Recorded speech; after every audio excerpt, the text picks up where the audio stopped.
কোনো কথা চলবে না, প্রত্যেকটা প্রবাসীকে কথা বলতে হবে। রেমিটেন্স শটডাউন অব্যাহত রাখতে হবে আগামী 5 মাসের জন্য। সিটের আসিফ নজরুলের পিছন দিয়া গোটা গোটা ডিম ভরা লাগবে। সমন্বয়কের চেয়ারে বসার আগে বলেছিল এয়ারপোর্টে প্রবাসীদেরকে ভিআইপি মর্যাদা দিবে। এখন প্রত্যেকটা মুহূর্ত প্রবাসীরা নির্যাতনের শিকার হয়, তাদের লাগেজ কেটে মালসামানা চুরি করে চোরের দলেরা।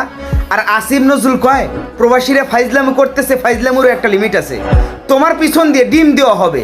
তুমি কি একটা আইন করেছো? প্রবাসীরা দেশে যায় 2 মাসের বেশি থাকলে তাদের ফোন রেজিস্ট্রেশন করা লাগবে। 1 লাখ টাকা দিয়ে একটা ফোন কিনলে সেই ফোন 60,000 টাকা দিয়ে রেজিস্ট্রেশন করতে হবে।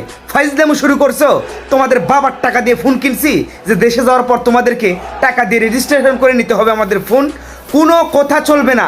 প্রত্যেকটা প্রবাসী ভাই বোনদের আবারও দৃষ্টি আকর্ষণ করে বলছি, এই বিষয়ে কোনো ছাড় নাই। আবারও রেমিটেন্স শটডাউন 5 মাসের জন্য।